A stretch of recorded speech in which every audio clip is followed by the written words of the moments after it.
It starts with a message. You make a match, start a conversation, a little flirting, then a threat. Pay us or everyone finds out. And just like that, something very private and very personal becomes a weapon.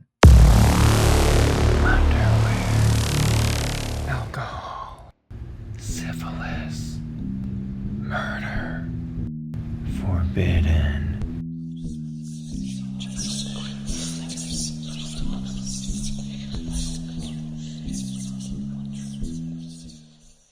Oh, wow. This sounds like it's going to be one of those. Oh, what do they call it? I can't think of the term that they use. But you're basically held hostage by something that someone has due to technology and you can't get rid of it and all that kind of stuff. So I'm very interested to see if that's leaning in this direction this evening. It's very technology leaning. Yes, yes. Well, I will go ahead and welcome everyone to Forbidden, the podcast where we discuss the dark, disgusting, and the disgraceful and our unmentionables. That's right, listeners, we've slipped into something more comfortable. Have a drink in hand and hope you are doing the same. Welcome. I'm your co host, Amanda Kamada. I'm your other co-host, Blake Roberts.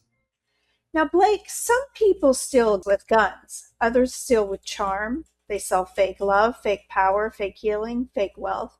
And by the time you realize the truth, they're already gone. This is Grifters. Yes, our latest limited series. Yes. The last one actually did really well so far. If listeners haven't listened yet, we did one on Gypsy Rose. You could listen to it right after this one if you wish. It's another great episode, as was your first one as well. But I just noticed that one was quite popular. I haven't even looked yet, so that's good to hear. Yeah, yeah. Well, pray tell, Blake, who are your sources this evening? The most compelling part of the episode, Amanda. Yes, My sources are ABC News, Australia, oh, an article from 2017, another article from 2017 from ABC News, also from Australia. Two articles from ABC News Australia. Should I just say it that way? Much easier. much easier. A help article from Grindr.com. Oh, a help article. Spoiler alert. I always wondered what kind of content they put out on their blog. You're about to find out. All right. And then an article from theguardian.com from Okay. 2025. All right. So Grindr is built on proximity. It tells you who's nearby, who's available, and who's open to connecting.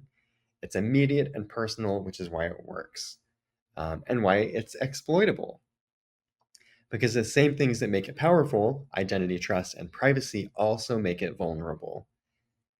In Canberra, Australia, a group of teenagers created fake profiles on Grindr.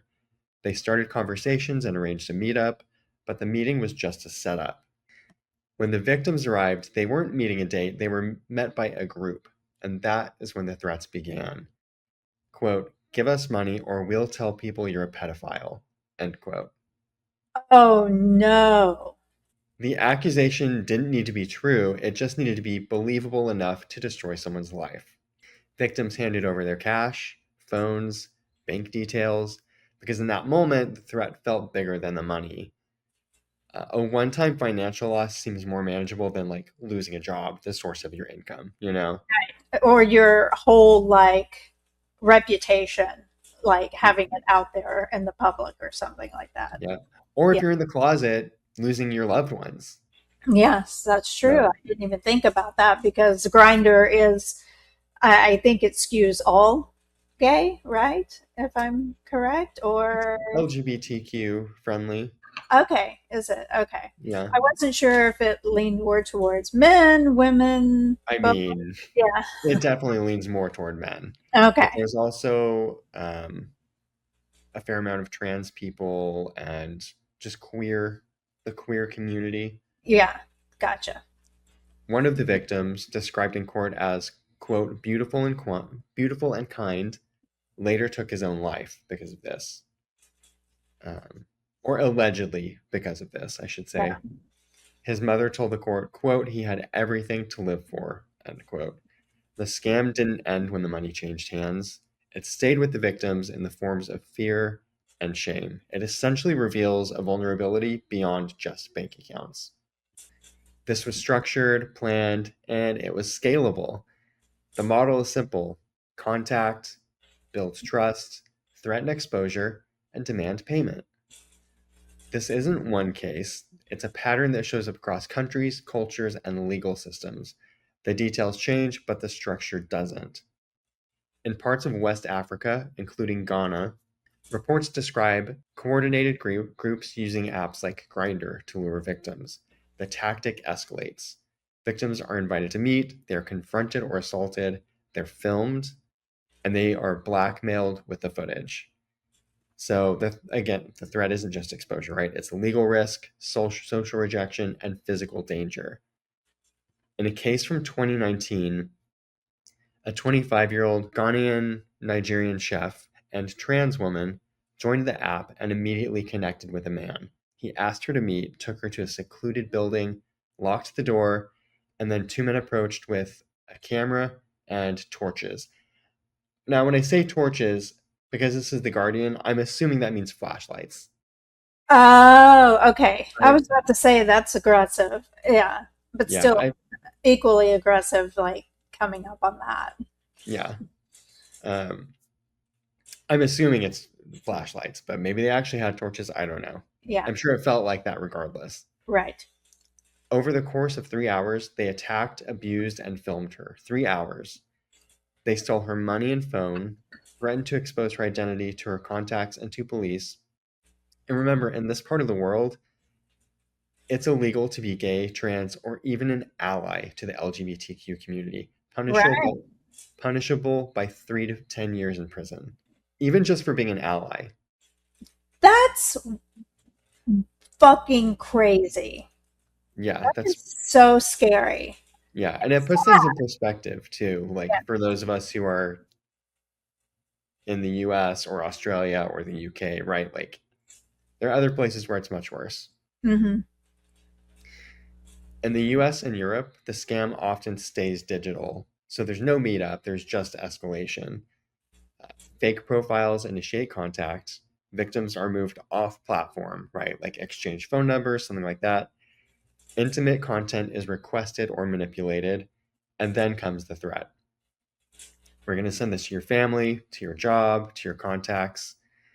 So this is called sextortion. Sextortion, yes. Is Okay. that the word you were looking for earlier? I don't know if it was, yeah, something like that. Yeah. So I it, just couldn't remember the word, so I don't know if that's the one, but I was thinking of extortion, but yeah, sextortion yeah. makes total sense here. So it exploits something more fundamental: the fear of being seen before you're ready. For some victims, exposure can mean losing a job, losing family, or just losing safety. The fact that someone has found this vulnerability. So they pay, not because they believe the scammer, but because they believe the consequences. Many victims never report it, and not because it isn't serious, but because it's deeply personal. Reporting it means explaining the app, the conversation, the context, and sometimes that's the part that people want to avoid the most. So the scam just continues quietly. And this is this is the point where it's like public service announcement, like go to your district attorney. I mean, go to the police, file a report. They probably would direct you to like a district attorney Hmm. or like an ADA. Hmm. Um, and frankly, if it's big enough, they might direct you to the FBI, like really. Yeah. Um, but it's worth reporting if you can. I can't believe that this is so widespread, but like it just seems like so easy for people to do to one another, you know, Yeah, wherever you are in the world. yeah, for sure. Yeah, and if your info is out there on the black market, it's easy. Like if you exchange phone numbers, they can take that number, search for it, and know Everything about everything they need to know about you. it. Yeah. And then you're, put in Yeah. that case. But it's sort of a gamble. You can challenge it. I mean, you can just flat out say no, and then they might release everything because you're dealing with a human on the other end. So it's unpredictable, or Right. they might just back off. Hmm. So yeah, it's dark. So back in Canberra, Australia, the 17-year-old involved in the blackmail scheme was sentenced to 6 months in detention. Other participants, including the 17-year-old's older brother, were also charged. But the legal system only addressed part of the story because this wasn't just about the crime, it was about the impact. So this scam steals control over your identity, privacy, security, and ultimately your life. Um, in this case, the threat isn't just exposure, it's everything that comes with it. So, short and sweet today. Um, there was not a ton because people aren't reporting it. There's not a ton of articles about it other than just sort of like a general, this is happening everywhere. Of just a general knowledge base that, like, yes, this is happening. It's Right. happening all over the world. These are a couple of specific cases that we can refer to, but yeah, I can't. I bet. I bet it's just this like wild number, like 97% or something like that of these are never brought to light. I'm Because sure. of all of those things that you listed, when you were talking about it, like your identity, your emotional well-being, your security, and your reputation, and all of these things that like would preclude you, or was it like, I think that's right. yeah, Preclude? preclude you from moving forward with something like that. So I bet it's grossly underreported. Yeah. The speed in which these things happen, especially though, like I was saying in the US, um, where there's really no meetup, it's really immediate. Like things can happen in a matter of minutes. Yeah. And the threats, I'm sure it's just so intimidating because there's always that time. I mean, you're familiar with scams where they'll tell you there's like they always put like a sense of urgency behind it, Mm, and which is fake. Like they're doing that as a tactic. Like the urgency probably really isn't there. They're right. just creating it. Hmm. Yeah, it's scary that these It's things scary. happen. There are a lot of different types of scams, but this one is particularly vile to me. I Yeah. mean, just messing with people's minds like that and their wallets. I mean, I'm sure there are some people who have given up everything they have to not do this. I know that there are like cyber victims in the same vein where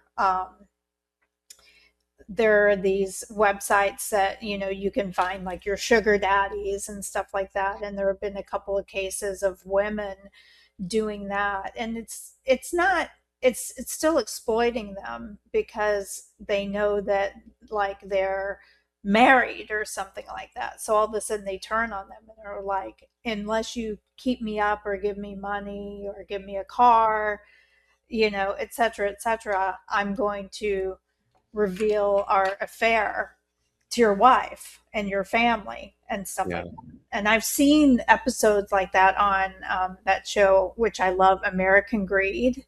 Mm. And this is where this uh, series kind of, for me, kind of bounced off of that show American Greed, because they do have a lot of grifters. I mean, the whole show is built on greed, and I've seen ones where there are women, who exploit these men that they're having affairs with. Yeah, and it's so easy to exploit men. And I know, like I mentioned, this affects everyone. Well, and probably across dating apps too. Probably not just gay dating apps, but Hmm. specifically in this case, like trans people as well. But I do think that men are easier targets because we're horny. There are Should have known that was coming. There are multiple ways. there are poor decisions made, impulsive decisions, I should say clouded decisions because you just are horny. Once again, it all It's comes. all you it's Yeah, all you can think about. Trust me, I know. I've been there. oh, that's so funny. But But you're right. yeah, I feel like men are just they're easy targets for this one, which has Mm, got to be sort of nice for you ladies, right? I feel like women are usually targets for crimes. yeah, yeah. So This one we're flipping the script on. yeah, we're just leveling the playing field a little bit. Yes, exactly. Um, but yeah, I mean, and what a bummer too when you're horny and you think you're gonna meet up with like a horny top for some hastily delivered fluids, and moments later you're being threatened every Yeah. which way. Well, and I mean, I don't know what I would do, like myself, because like if something like that happened to me, I would probably be like, well, I don't think I would ever meet up with anybody like in a random place or give my phone number out. So it would be one of those things where I was just taking like inappropriate photos and sharing them and then wanting to meet up with somebody through the app or whatever. And that's when they would get me like that. But Yeah, I would never go and meet up with somebody like taken offline, and all that kind of stuff. No way.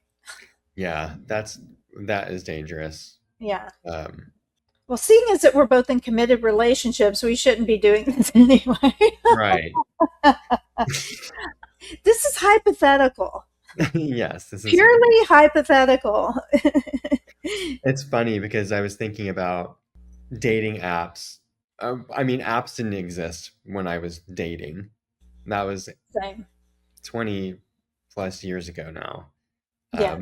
But back when I first started dating, I mean, you could meet people online, but I may have talked about this before with you on Forbidden, but there was a website called hotornot.com. I remember that. I Yeah, loved that I website. did too. Yeah. It was fun. I mean, it was horrible, and it's such like a sign of the times too, because not a sign of the times, but Shaming. it was of that time, right? Because you're talking early to mid 2000s, Yes. and that was the time of like Paparazzi. paparazzi and just um the type of comedy at that time was hurtful, Oh, very much so. Yeah. probably more than any other time, I would Hmm. say. Hmm. Um, lots of judgment, lots of shows based on judgment. Yeah. Um, With really like off color jokes now if you watch them back. oh man, they're hard to watch. Watch Yeah. that America's Next Top Model documentary about like with Tyra and all that. Have you watched Uh, that? I've seen pieces of it. I haven't sat down and watched it, but I Oh, bet it's really. Oh, and I used to be glued to that every week. I would watch it you with gotta my watch it. friend Erin. Yeah, we watched that show every week. Yeah. Did Uh, you back then? I Or actually that was when I was more of like a Project Runway type guy. I Uh, like that too. yeah, and that one also is a little cringy if you go back and watch it now. Like there are things that are like they wouldn't do today. Right. But Hot or Not was interesting because you would rate people on the way they looked, Yes. and I don't remember exactly how it worked, but it was sort of like almost like a swiping. Like you would rate someone, and the next person would pop up, and you could rate them too. And back then in my early 20s, I was, I think like a nine, Oh, nice. which I'll take. I mean, Yes. I've come a long way since then. Yes. Probably like a 4.9 now. Um, Oh, please. but I'm fishing for compliments. Let me know down below. Yeah. Um, no, but I did meet a couple of guys off of Hot or Not because Hmm. I guess there must have been like a messaging component to it. I don't remember exactly how that worked, but I know like I went on a couple of dates because of that. And both were disappointing because the person that you present a certain way online, you photograph a certain way. Maybe Hmm. your photograph is really old. Um, maybe your photograph is 30 pounds ago. You know what I mean? Yeah. Yeah. So things change. And then there's also just chemistry because you never know. I mean, I'm Right. speaking to the choir here. I'm sure everyone who's listening to this, we've all thought that before, right? It kind of sucks meeting people online. Yeah. There's something fun about the in person and like actually feeling the chemistry before you even start flirting, like Right. having that attraction immediately. Hmm. It's so fun. Yeah. But, but yeah, grinder hookups, and then there's like Scruff and Sniffies. I think is another one. There's a few gay dating apps now, Yeah. but I wonder how much this happens on straight apps. I would say probably not as much. I think I it's would I say definitely not as think it's much. exploiting the LGBTQ community, honestly, It in a lot is. of ways. I mean, if they're honing in on these apps like Grinder, I mean, it's pretty straightforward who's on there. It is. And I actually think it's less about who the audience is, but how they communicate. Because if you look at straight dating apps, I mean, women are less likely to share nudes or to want to receive nudes. Hmm. You're probably the exception, Amanda. I am the exception, um, but I'm also a gay man trapped in a woman's body as well, yes. I believe. Um, I feel you. I want to be you. oh gosh. Yeah, I think people aren't sharing the same type of vulnerabilities over straight dating apps. And also there's less chance of hiding something. Hmm. Um, except for unless you're cheating, obviously, which I know happens on all dating apps. Hmm. But yeah, I think on a gay dating app, especially when it's just man to man, it's nothing to snap a picture of your junk and ship it off to someone you've never met before. Very, very quickly. No snail Yeah. mail there. It can be Yeah. done I fast. mean, if you've been in a locker room, it's like if you've seen one, you know, so Yeah, whatever, just take a photo and pass it ship, on. ship it off. Yeah, pay it forward. Um, but yeah. So yeah, I think I'm sure there are some people that are like, let's do this because we hate gay people or whatever. In fact, the 17-year-old from Canberra, that was part of it because his father, I can't believe I left this out of the story. Maybe I just didn't finish writing my story, but his father, I guess, had been assaulted when he was a kid Hmm. and shared that story with his son. And so the son sort of took that as this is how gay people are. They are all pedophiles, I see. and Yeah. so his was targeted. Um, I was floored that he only got a couple, like, few months. 6 months, probably because he was underage, Yeah, and also because they couldn't because that person took his own life. There was no note that like implicitly or explicitly. I forget what yeah, the difference is. He didn't say like it was because of this thing that happened. There, so it's an assumption. So they couldn't use it in court. right. If they could have, I'm sure that would have made an impact on all that. But Well, hopefully the case ruined his life. hopefully, it just fixes his life. Yeah. So, what do you got going on this weekend? Probably a lot of cleaning because the following weekend we will be going to see you in your wedding. Ah, yes, you are coming to Miami. Yeah. I've been watching the weather. I think it's going to be okay. I mean, I do want to go to the beach, and I do hope we get to do the boat thing. So I'm Oh, yeah, crossing my for fingers. sure. Yeah, I'll be pissed if the weather fucks up the boat thing. Yeah. I don't care about my wedding as much as the boat. I mean, I care about the wedding, but I just think that the boat's going to be a lot of fun. Is the wedding's going to be indoors though, right? It's indoor or outdoor depending on the Oh. weather. Oh, So okay. there's like an indoor outdoor component to the building. So there's a lot of space outside. It abuts like a canal. Hmm. So there's like a big open space in the back with like hung lights and stuff like that, you know. A big open space in the back. Sorry, I'm thinking about Grinder now.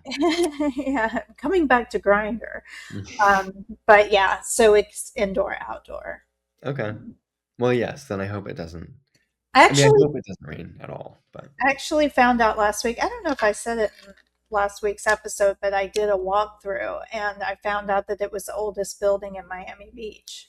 yeah, you did talk about that last week, and the reason you don't remember is because It's you because had I would have been out drinking. Yeah, yes, you've been now acting I just remember it. I you've just acted rolled just in from like happy it. hour. Yeah, exactly.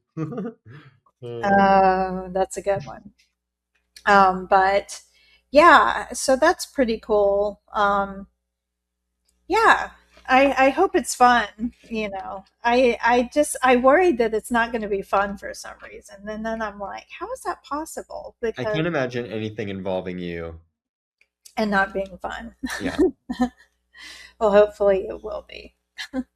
Um, are we recording next week? Are you gonna have time to record? I don't think I'm going to have time to record next I week. didn't think so. Yeah. Yeah, or the following week because I'm going to be on a Hanavirus cruise. That's right. I'm going to go on a cruise and get a hantavirus. So yeah, right. You're out for a few weeks, I'm probably. not. I'm off for 2 weeks, and then we can come back, and which will be Cool. close to Father's Day, which will actually dovetail in pretty well.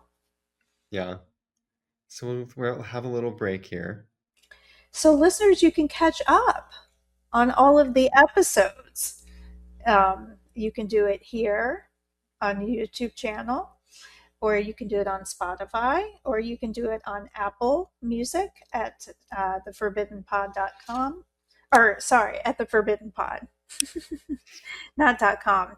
You can actually go to the website, www.theforbiddenpod.com, and go deep into the archives of our fabulous podcast, where we are probably 90% of the time a little too tipsy and telling horrible stories. Yeah, grab some lube and get deep down in those archives. Yeah. It's I'm too scared to even go in the archives. I think I've said that Mm. a million times. But you can also follow us on the social sphere channels, Facebook, Instagram, Grinder. Grinder, OnlyFans, at the Forbidden Pod. Maybe one day. And send us your nudes. We're close to being there ourselves on OnlyFans. We want send your It might nudes. be our only hope. It might send your nudes. We will not sextort you. No, We'll no. just appreciate them. Yes, yes, to hello at theforbiddenpod.com. Hmm. Well, Yeah. Blake, thank you so much for that very disturbing yet informative and cautionary tale that you just told. So welcome, Amanda. As always, thanks for the memories. They were lovely this evening. Oh, thank you. And listeners, as always, we Thank thank you. you. Oh, this is my last one as a single person.